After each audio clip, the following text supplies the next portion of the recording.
Students, इस lecture में हम कैरियर्स की डिफिनेशंस को इससे प्रीवियस लेक्चर के अंदर कैरियर्स की जो ड्रिफ्ट थी, the action of external magnet को डिस्कस किया था। अब हम कैरियर डिफ्यूजन जो है in semiconductor very important transport phenomena, जब हम इसको डिस्कस कर लेंगे तो इसका मतलब है कि अब हमने कैरियर की जो ट्रांसपोर्ट है उनके दो मेजर एस्पेक्ट्स को हमने कंक्लूड किया है, जो कि ड्रिफ्ट और डिफ्यूजन हैं। तो हमने ड्रिफ्ट करंट डेंसिटी जो थी एवेलुएट किया था पिछले लेक्चर में, और हमने इसके अलावा हॉल इफेक्ट को भी डिस्कस किया था, जिसकी मदद से हम ना सिर्फ कैरियर्स की मोबिलिटी फाइंड कर सकते हैं, ड्रिफ्ट स्पीड फाइंड कर सकते हैं। ड्रिफ्ट के जितने भी पैरामीटर्स हैं हम हॉल इफेक्ट के जरिए लेबोरेटरी में या इंडस्ट्रियल लेवल के ऊपर हम उसको करते हुए हॉल सेंसर्स बना लेते हैं, और हॉल कोएफिशिएंट की मेजरमेंट करते हुए हम डिफरेंट किस्म की जो इलेक्ट्रिकल कैरेक्टरिस्टिक्स हैं या ट्रांसपोर्ट में कैरेक्टराइज करते हैं। अभी हम कैरियर डिफ्यूजन जो है उसकी बात कर रहे हैं। तो डिफ्यूजन, आपको पता है कि डिफ्यूजन के बारे में हमने शुरू में बात की थी। कैरियर्स कब डिफ्यूजन देयर इज यानी कि अगर आपने उसके ऊपर कोई इलेक्ट्रिक फील्ड नहीं लगा रखा तो उस वक्त जो है ना, carriers are randomly moving in all directions. Carriers are randomly moving, thermal motion होती है उनके अंदर, रैंडमली मूविंग ऑल डायरेक्शंस और प्रैक्टिकली आप यूं कह लें कि उनके अंदर कोई डिफ्यूजन नहीं हुआ, यानी कि प्रैक्टिकली एक तरफ मूव करने वाले जो हैं वो अपने दूसरी साइड के इलेक्ट्रिक फील्ड को बंद कर देते हैं, तो प्रैक्टिकली हम कहते हैं कि उसके अंदर कोई डिफ्यूजन नहीं, आपका जो सेमीकंडक्टर है वो न्यूट्रल। लेकिन जैसे अगर आप एक पीएन जंक्शन बना दें, जैसे हम कहा कि हम ट्रांसपोर्ट को पी के अलोंग भी डिस्कस करेंगे, तो यहाँ पर आप अगर एक पीएन जंक्शन बना दी तो एक तरफ पी टाइप की जो है वो एफिशिएंसी होगी या डेफिशिएंसी होगी, और दूसरी तरफ एन टाइप की डेफिशिएंसी होगी। एफिशिएंसी की वजह से वहां पर एक कैरियर ग्रेडियंट बन जाएगा, यानी कि कंसंट्रेशन ग्रेडियंट बन जाएगा, अकर्स ड्यू टू कंसंट्रेशन। और हमने जब फर्मी लेवल डिस्कस हमने किए थे तो हमने कहा था कि ये कंसंट्रेशन ग्रेडियंट उस तक यहाँ पे करंट का फ्लो जारी रहेगा जब तक एक यूनिक फर्मी लेवल हासिल नहीं कर लेते, यानी कि दोनों साइड्स का जो फर्मी लेवल है वो कांस्टेंट हो जाता है और बैंड बेंडिंग हो जाती है। तो अब अगर हम डिफ्यूजन करंट डेंसिटी को, यानी कि हम ट्रांसपोर्ट को डिस्कस करें, एक्चुअली अगर हम डिफ्यूजन करंट डेंसिटी को कैरेक्टराइज करें, डिफ्यूजन करंट डेंसिटी यानी कि जिसे आप जे डिफ्यूजन कह सकते हैं। अब आपके पास जो एक टोटल ट्रांसपोर्ट इक्वेशन आएगी, जो जी जिनके टोटल आपकी सेमीकंडक्टर के अंदर जो टोटल करंट डेंसिटी है वो ड्रिफ्ट की वजह से भी होती है, डिफ्यूजन की वजह से, ड्रिफ्ट और डिफ्यूजन दोनों की वजह से यहाँ पर होती है। तो अब हम जे जो इस इक्वेशन का एक हिस्सा हम सॉल्व कर चुके हैं, यानी कि जे ड्रिफ्ट हमने निकाल ली हुई है, और जे ड्रिफ्ट इलेक्ट्रॉन्स की और जो होल्स हैं उनकी हमने जो है वो फाइंड की थी प्रीवियस लेक्चर में। यहाँ पर जस्ट एक याद दहानी के लिए मैं जो ड्रिफ्ट है, जे ड्रिफ्ट जो इलेक्ट्रॉन्स की है वो डाला था एन ई एक्सटर्नल, और जो होल्स की थी ड्रिफ्ट करंट डेंसिटी ई म्यू ई एक्सटर्नल, ये हम पिछले लेक्चर में डिस्कस। तो इस इक्वेशन का आधा हिस्सा तो इन दो इक्वेशंस के ऊपर मुश्तमिल है। अगर ये इलेक्ट्रॉन्स के लिए लिख रहे हैं तो इलेक्ट्रॉन्स की वैल्यूज यहाँ पे आ जाएंगी, और अगर ये होल्स के लिए लिख रहे हैं हम ये इक्वेशन तो ये के लिए आ जाएगी। तो अब ट्रांसपोर्ट इक्वेशन जो है उसमें जो एक there is a complete set of transport equations, तकरीबन उसमें 5 एक इक्वेशंस आ जाती हैं जिन्हें हम ट्रांसपोर्ट इक्वेशंस का नाम देते हैं, और ये कंप्लीट सेमीकंडक्टर के अंदर जो ट्रांसपोर्ट है उसको ये मैथमेटिकली कैरेक्टराइज करती हैं, यानी आप इस फिनोमेना को मैथमेटिकली इन इक्वेशंस की मदद से स्टडी कर सकते हैं। और अगर आपने कोई एक्सपेरिमेंट किया हुआ है तो आप मुख्तलिफ कैरेक्टराइजेशंस का इस्तेमाल करते हुए उसका एनालिसिस भी कर सकते हैं कि आपने जो स्ट्रक्चर बनाया है उसमें ट्रांसपोर्ट प्रॉपर्टीज किस तरह से इवेलुएट हो। और किसी भी सिमुलेशन सॉफ्टवेयर में यही इक्वेशंस फीड होती हैं।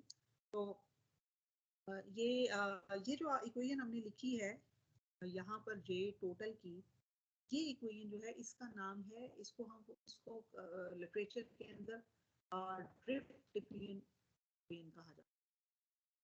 ये दो हो गई क्योंकि एक इलेक्ट्रॉन के लिए आ जाएगी और एक ड्रिफ्ट डिफिनिशन।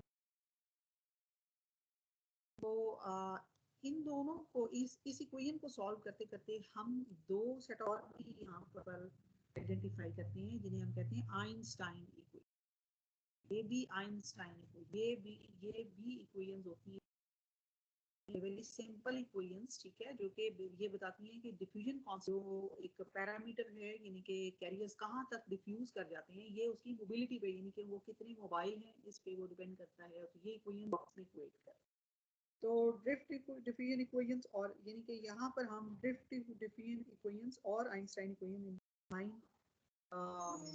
तौर पर इनको डिस्कस, इनको हम कंबाइन डिस्कस करेंगे और इनको एस्टेब्लिश करेंगे। तो ये बहुत ही इंपॉर्टेंट इक्वेशंस हैं। उसके बाद तीन सेट और हैं और वो भी बहुत ही सिंपल हैं। उनको फिर हम लेटर ऑन एस्टेब्लिश करेंगे। तो हमारी ट्रांसपोर्ट प्रॉपर्टीज जो then we will conclude our transport properties of charge carriers inside a semiconductor. तो ये जो अगर हम इसकी आइंस्टाइन यानी कि ड्रिफ्ट डिफ्यूजन इक्वेशन को मुकम्मल करने से पहले हमें आइंस्टाइन इक्वेशन एस्टेब्लिश करनी होती है, यानी कि हमने जे डिफ्यूजन जो है उसको हमने उसका फार्मूला ढूंढना है कि उसका फार्मूला क्या है, ये एस्टेब्लिश करना है। और इस फार्मूले को एस्टेब्लिश करते करते हम इसमें आइंस्टाइन इक्वेशन का इस्तेमाल करते हैं। आइंस्टाइन इक्वेशंस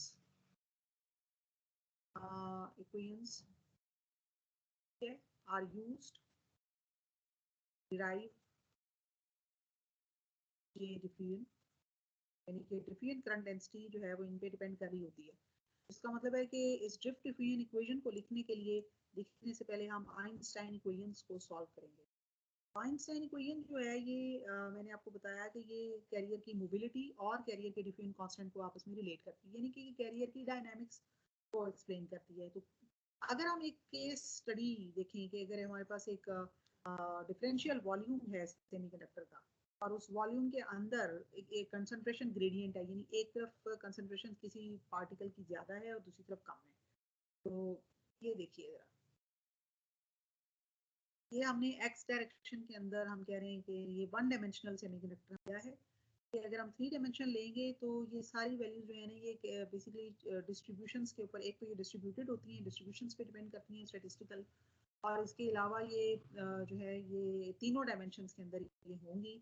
अभी हम इसको सिर्फ वन डायमेंशन के अंदर देख, अच्छा तो वन डायमेंशन के अंदर देख रहे हैं। तो अगर मैं ये कहूँ कि ये जो कैरियर हैं ये एन यानी कि कैरियर डेंसिटी कोई माइनस एल और एल, इस पोर्शन में यहाँ पर कुछ ट्रांसपोर्ट हुई है डिफ्यूजन की वजह से, ये टोटल एल हो गई। और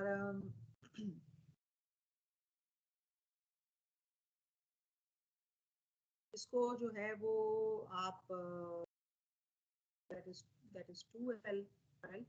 अच्छा, और ये carrier density minus L position से कैरियर कंसंट्रेशन ग्रेडियंट की वजह से ये एल पोजीशन की तरफ है। या हम ये भी कह सकते हैं कि एल पोजीशन से जो है वो फ्लक्स, एक आपका जो है वो पॉजिटिव साइड है और एक आपकी नेगेटिव साइड है। तो पॉजिटिव साइड से अगर मैं ये कहूँ कि राइट साइड से भी फ्लक्स फ्लो कर सकता है इस एक्स की वैल्यू पर, और लेफ्ट साइड से भी फ्लक्स फ्लो कर सकता है। तो ये आप समझें कि ये सामने एरिया जो है ये परपेंडिकुलर पड़ा हुआ है, तो ये फ्लक्स लाइक सिचुएशन है, यानी कि जो कैरियर्स का जो फ्लक्स है वो इस एरिया को क्रॉस करना चाहता है, इस पॉइंट को क्रॉस करना चाहता है, तो वो दोनों साइड से क्रॉस कर सकता है। अच्छा, अब इनकी हम ये कहते हैं कि ये जो फ्लक्स है ना ये इनिशियली ये आपका टेम्परेचर की वजह से, यानी कि यहाँ पर thermal velocity thermal kinetic energy की वजह से ये, और कंसंट्रेशन ग्रेडियंट जो है उसकी वजह से ये मूव करता है। और आपको पता है कि यहाँ पर एक हल्का सा इलेक्ट्रिक फील्ड भी बना होता है टेम्परेचर की वजह से ना, और वो इलेक्ट्रिक फील्ड सेमीकंडक्टर्स के लिए होता है 26 milli volt, same thermal voltage भी कहते हैं। और अंडर दिस एनर्जी जो कैरियर्स हैं उनके पास कुछ काइनेटिक एनर्जी होती है और उनकी जो वेलोसिटी होती है वो भी थर्मल होती है। तो अगर हम ये कहें कि ये फासला जो है ये मीन फ्री पाथ है, एल है, ये भी एल है मैग्नीट्यूड वाइज और ये भी एल है, तो ये जो फासला है मीन फ्री पाथ, इसका मतलब है कि ये दो चार्ज कैरियर्स आपस में कोलाइड करने से पहले यहाँ पर मूव करे थे, तो इट मीन्स कि ये मीन फ्री पाथ है, तो मीन फ्री पाथ इसका एल हो गया, mean free path either side, यानी कि राइट से लेफ्ट की तरफ या लेफ्ट से राइट की तरफ, तो ये दैट इज एल, और इस दौरान जो इनको जो टाइम ड्यूरेशन होगी that is mean free time, time between two successive collisions, और ये होगी टॉस सी। अच्छा, तो अब इट मीन्स के हम इसकी जो थर्मल वेलोसिटी है उसको हम यहाँ पर स्टेब्लिश कर सकते हैं, which is distance over time. Alright, अब ये जो वेरिएबल कैरियर डेंसिटी है ना, हम ये कहते हैं कि ये it is basically making flux, ठीक है, इट इज अ फ्लक्स। तो फ्लक्स दो तरह के होंगे यहाँ पे, एक तो फ्लक्स लेफ्ट से राइट की तरफ है, तो लेफ्ट से राइट की तरफ जो फ्लक्स है, अच्छा इसको सेमीकंडक्टर की जो लिटरेचर है उसमें इसको इस तरीके से डिफाइन किया गया है, दैट इज हाफ, हम इसका फैक्टर इसलिए लगा रहे हैं कि हम कहते हैं कि आधे कैरियर जो हैं वो राइट साइड पर हैं और आधे कैरियर लेफ्ट साइड के ऊपर हैं, तो अगर मैं एक साइड की कैरियर लूँ तो वो हाफ होंगे, तो हाफ फ्लक्स जो है वो पहुंचने वाला वो राइट साइड से है और हाफ फ्लक्स जो है वो लेफ्ट साइड से है, टोटल नेट फ्लक्स जो एक्स पे बन रहा है, तो ये हाफ का फैक्टर हमने इस तरह इसलिए लगा दिया। तो इसकी जो वेलोसिटी है उसको हम इसकी जो कैरियर कंसंट्रेशन है, यानी कि चार्ज पर यूनिट वॉल्यूम या चार्ज पर यूनिट डायमेंशन, उससे हमने मल्टीप्लाई कर दिया,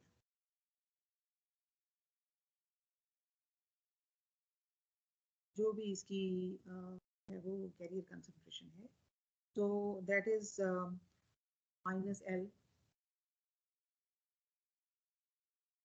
तो carrier concentration it means N over L, that is N, ये आपकी लीनियर है तो ये एन ओवर एल होगी, और एन ओवर एल जो है इसको हमने वी थर्मल से उसकी मल्टीप्लाई की, यानी कि वी थर्मल ओवर एल को अगर हम एन से मल्टीप्लाई कर दें तो ये आपकी जो है that would be the flux. तो अगर इस इक्वेशन से हम इसको रिलेट करें ना, तो ये वी थर्मल ओवर एल जो है ये 1 ओवर टॉ बनता है, और 1 ओवर टॉ जो है ये एक किस्म की उसकी फ्रीक्वेंसी है, नंबर ऑफ साइकिल्स पर सेकंड आप कह सकते हैं। तो यहाँ पर आप हम समझ सकते हैं कि प्रॉब्ली इट इज फ्लक्स, और वो जो फ्लक्स जो है ना वो v ओवर एल है, यानी कि फ्रीक्वेंसी v ओवर एल है, और जितने चार्ज कैरियर आ रहे हैं वो n थे, तो n से उसको हमने मल्टीप्लाई कर दिया, तो वो हमें जो है ना वो एक किस्म का उसका फ्लक्स मिल गया।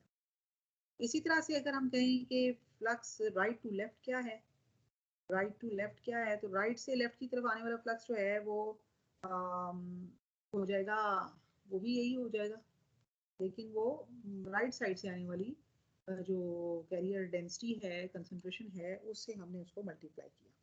अच्छा, आधा आधा हमने कर दिया, यानी कि हाफ हाफ हमने इसको कर दिया।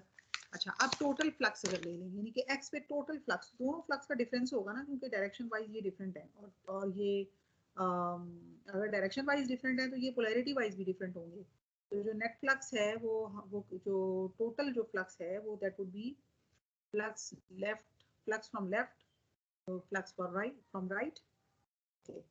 तो अगर हम इसको देख लें तो ये इस तरह से होगा 1 ओवर, या वाइस वर्सा, हमने ये वाली डायरेक्शन ले ली है क्योंकि ये जो माइनस एल से जा रही है ये पॉजिटिव, हम इसको ले लेते हैं, ये राइट साइड की तरफ जा रही है, और जो लेफ्ट साइड की तरफ आ रही है उसे हम नेगेटिव कह देते हैं, तो ये आप माइनस एल, राइट, इधर भी आप इसको एक्स इज इक्वल टू करके लिख सकते हैं। अच्छा, ये टोटल फ्लक्स हो गया।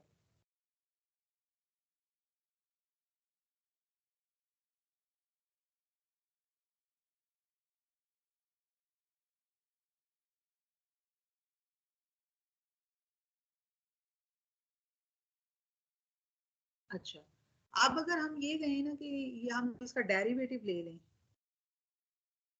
तो इसका डेरिवेटिव यानी कि आप कह सकते हैं कि difference in density is divided by the distance between x minus L over XL. हम ये समझ सकते हैं कि ये जो फ्लक्स है ना, ये बेसिकली सिंपल अगर आप किताबों में पढ़ें, बुक्स में पढ़ें, लिटरेचर में पढ़ें, तो हम कहते हैं कि ये dN/dx है, यानी कि ये rate of change of carrier concentration के डायरेक्टली प्रोपोर्शनल होता है। ठीक है। अच्छा, और अगर मैं इस फॉर्मूले से लेके आऊँ इसको, इस फॉर्मूले से इसको स्टेब्लिश करूँ, तो इसको एज अ, यानी कि आप कह रहे हैं total flux divided by total distance. Total distance थी 2L, तो 5N, और ये 2 एक्चुअली जो है यानी कि इसको अगर हम L VTH, और ये बेसिकली डेल्टा एन हम इसको कह सकते हैं, डेल्टा एन, और एल से ही मल्टीप्लाई कर दिया और एल से ही डिवाइड कर दिया, और ये जो 2 था, ये वाला 2, ये यहाँ पर मल्टीप्लाई हो गया। तो ये जो चीज है ना, delta N over delta 2L, इसको हम dN/dL लिख सकते हैं, डी एल या डी एक्स लिख सकते हैं, क्योंकि ये एक्स डायरेक्शन के अंदर थी। ठीक है। अच्छा, और ये जो एल है, ये एल जो है दैट इज एक्चुअली LVTH, ये कांस्टेंट है, इसको हम कांस्टेंट का नाम दे देते हैं। इसका ये कांस्टेंट है डिफ्यूजन कांस्टेंट। ठीक है। तो अब इस इक्वेशन की शक्ल कुछ ऐसी हो गई। अच्छा, और ये नेगेटिव ग्रेडियंट के बराबर है ये फ्लक्स, यानी कि जो कंसंट्रेशन है वो आहिस्ता आहिस्ता डिक्रीज हो जाती है एक साइड से दूसरी साइड की तरफ, तो ये नेगेटिव ग्रेडियंट के बराबर है। राइट।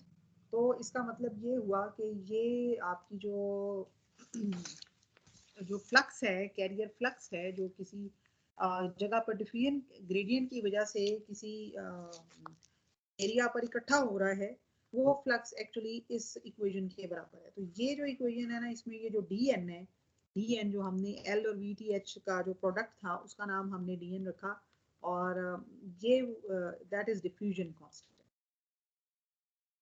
ये इक्वेशन डिफ्यूजन को कर रही है, रिप्रेजेंट कर रही है, तो इस प्रोडक्ट का नाम हमने डिफ्यूजन कांस्टेंट रख दिया। ये डिफ्यूजन के बारे में बता रही है कि डिफ्यूजन किस चीज़ पे डिपेंड करता है, तो वो कैरियर ग्रेडियंट के ऊपर डिपेंड करता है, उसके नेगेटिव स्लोप पर डिपेंड करता है।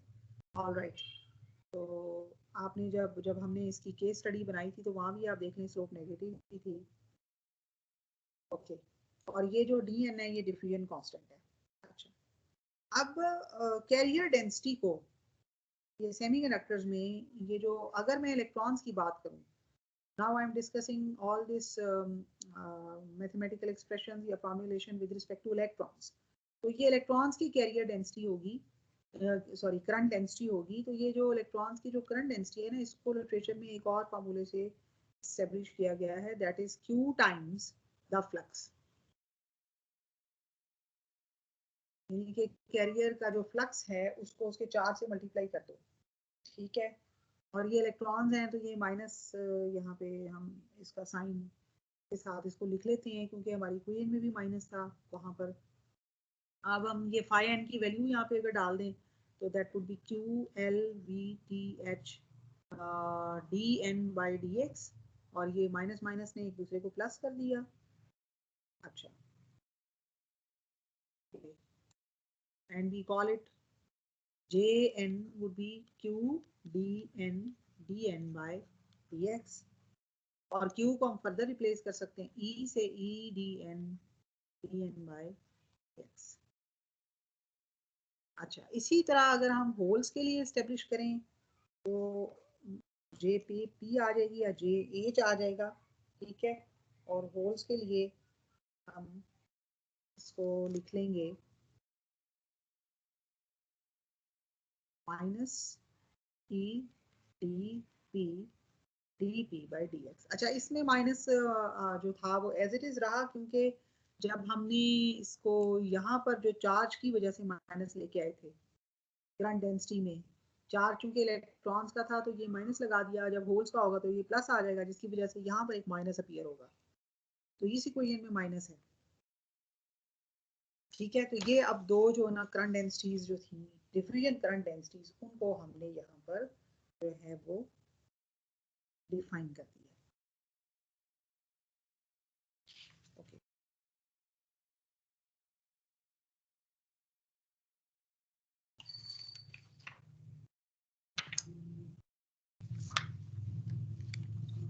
लेटर ऑन हम इनसे जो है ना आइंस्टाइन इक्वेशंस को ड्राइव करेंगे। अच्छा, अभी हम ड्रिफ्ट डिफ्यूजन इक्वेशन लिखते हैं। सो ड्रिफ्ट डिफ्यूजन इक्वेशन हमने शुरू में डिफाइन की थी, drift diffusion equation, and that equation is J total was equal to J drift plus J diffusion। और अगर ये इलेक्ट्रॉन की है तो ये इलेक्ट्रॉन की बात हो रही है, अगर ये होल्स की है तो होल्स की बात हो रही है। तो इलेक्ट्रॉन्स की अगर हम लिखें तो टोटल जो होगी वो किसके बराबर होगी? That would be N E mu E external plus E D N by D X. ये ड्रिफ्ट डिफ्यूजन इक्वेशन हो गई इलेक्ट्रॉन्स की, जिसमें ड्रिफ्ट भी शामिल है और डिफ्यूजन भी शामिल है।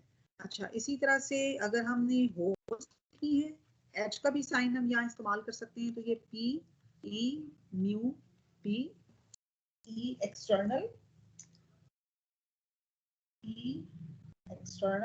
Plus E D P by D x. तो ये दो एक ट्रांसपोर्ट इक्वेशन है जो कि जिनको हम ड्रिफ्ट डिफ्यूजन इक्वेशंस कहते हैं। तो इनसे भी हम जो है ना कंडेंसिटीज के बारे में इंफॉर्मेशन गेन कर सकते हैं। अच्छा, अब हमारा अगला टॉपिक था, यानी हमने डिस्कस करना था जो था यानी कि आइंस्टाइन रिलेशंस को। ये यानी हम ट्रांसपोर्ट इक्वेशंस को एस्टेब्लिश कर रहे हैं, जिनमें से दो हमने कर ली है, ड्रिफ्ट डिफ्यूजन इक्वेशन जिन्हें कहते हैं, और अब हम आइंस्टाइन इक्वेशंस को एस्टेब्लिश करने लगे हैं। आइंस्टाइन इक्वेशन जो होती हैं ये बहुत ही इंपॉर्टेंट इक्वेशंस है, और ये क्या करती है, रिलेट करती हैं इसको डिफ्यूजन कांस्टेंट को with the mobility. Diffusion constant यानी कि चार्ज की जो मोबिलिटी है ना, वो कितने मोबाइल हैं, with the mobility with the mobility of the carriers, इनके साथ ये रिलेट करती हैं।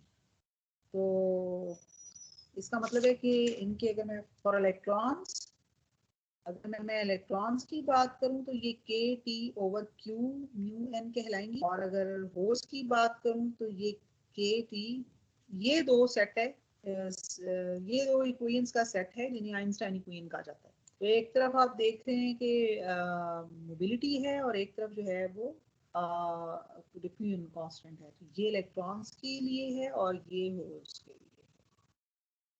अब हम इनको प्रूव करना चाहेंगे। इनको प्रूव करने के लिए फिर हम जो है ना वो फ्लक्स की बात करेंगे।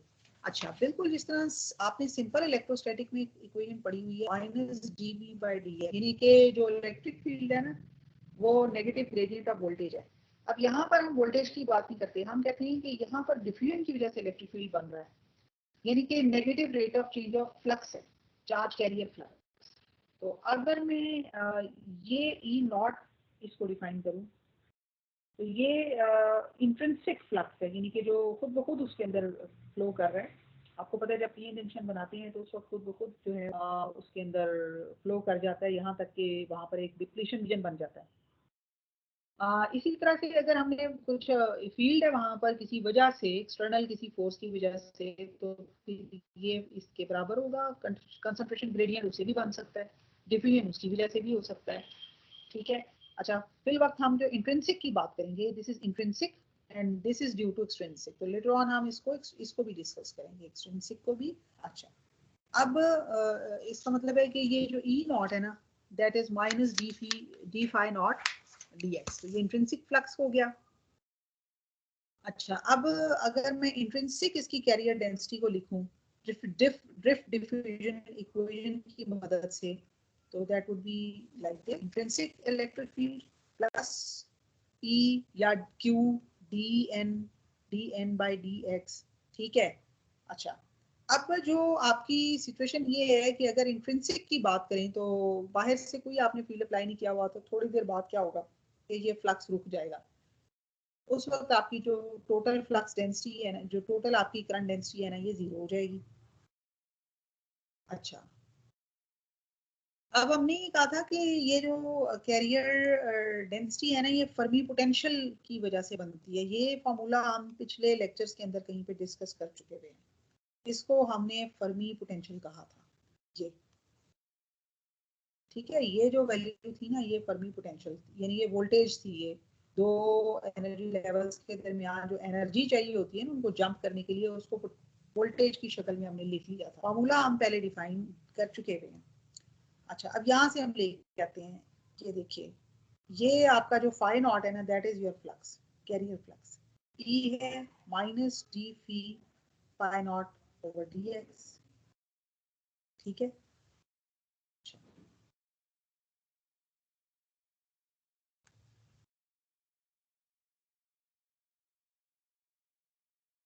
तो ये जो हमने अभी क्या करंट डेंसिटी की इक्वेशन लिखी है, minus E mu N E naught की वैल्यू हमने लिख ली minus D phi naught by D X, और इसको बराबर कर दिया हमने E D N by D X के। क्योंकि ये दोनों जीरो के इक्वल थी तो हमने इनको इक्वेट कर दिया, इनका सम जो था। So that cancels out actually. ठीक है, ये प्लस भी ये भी आपस में वैल्यूज प्लस हो गई। ऑलराइट, तो यहाँ पर हम इसको लिख सकते हैं, और n की वैल्यू अभी हमने लिखी है यहाँ पर, mu N N naught exponential Q phi naught X over K T बराबर है D N by D X के।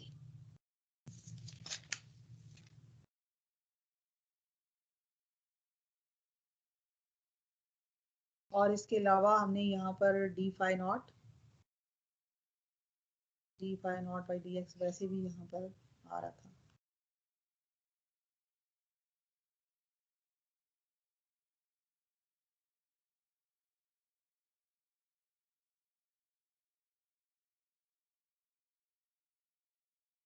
D phi naught by D X equal to D N small D N by D X. इसको भी इस तरह लिख सकते हैं ब्रेक करके, ओवर डी एन।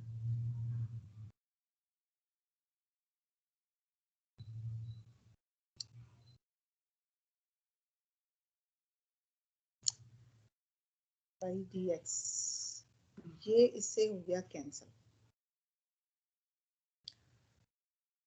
अच्छा, अब इनको जरा दोबारा देखते हैं इन इक्वेशंस को। Mu N N naught exponential E को, बल्कि हम क्यू का नाम हम ई रख लेते हैं, E phi naught X over K T equal to, यहाँ पर हम ये जो डी एन है, D by D phi naught N naught की कीमत डालते हैं exponential E phi naught X over K T. इसको हम कर लेंगे डिफरेंशिएट राइट साइड के ऊपर। So that would be mu n naught exponential e phi naught x over kt equal to dn। अच्छा, जब हमने इसको डिफरेंशिएट किया तो ये एक्सपोनेंशियल वाली टर्म सारी की सारी वैसे ही रिप्रोड्यूस हो गई ओवर के टी, और इसके साथ ही साथ जो है ना ये e ओवर के टी की वैल्यू भी साथ आई। ऑलराइट, तो अब हम अगर इसको यहाँ पर देखिए, that is mu N N naught, ये एक्सपोनेंशियल वाली टर्म भी खत्म हो गई। ठीक है, एन नॉट वाली भी बल्कि रिमूव हो गई यहाँ से। ये mu N is equal to D N E over K T. अब आप देख सकते हैं कि आइंस्टाइन इक्वेशन हमने रिप्रोड्यूस कर ली है। और that is KT over that is DN equal to KT over E और Q, ठीक है, KT over Q into mu n. This is the Einstein equation for holes, for electrons. इसी तरह हम प्रूव कर सकते हैं for holes. So that would be dP KT over Q mu into P. So ये दोनों आइंस्टाइन इक्वेशंस हो गई. तो अभी हमने 4 ट्रांसपोर्ट इक्वेशंस को डिस्कस किया है, जिनमें से 2 ड्रिफ्ट डिफ्यूजन इक्वेशंस थी और 2 जो थी वो आइंस्टाइन इक्वेशंस थी, ठीक है. और ये जो के टी ओवर क्यू टर्म है, इसको हम वी थर्मल कहते हैं. हम कहते हैं कि ये थर्मल एनर्जी होती है उसकी, जो टेम्परेचर की वजह से डेवलप होती है. और ये थर्मल एनर्जी, थर्मल वोल्टेज जो होती है, ये 25.9 या 26 मिली वोल्ट होती है. इसको डायोड थर्मल वोल्टेज भी कहा जाता है. और ये इलेक्ट्रॉनिक्स में जहां भी आप ये डिवाइसेस फैब्रिकेट करते हैं यूजिंग पीएन जंक्शन डायोड, तो वहां पर ये जो है ये यूज की जाती हैं.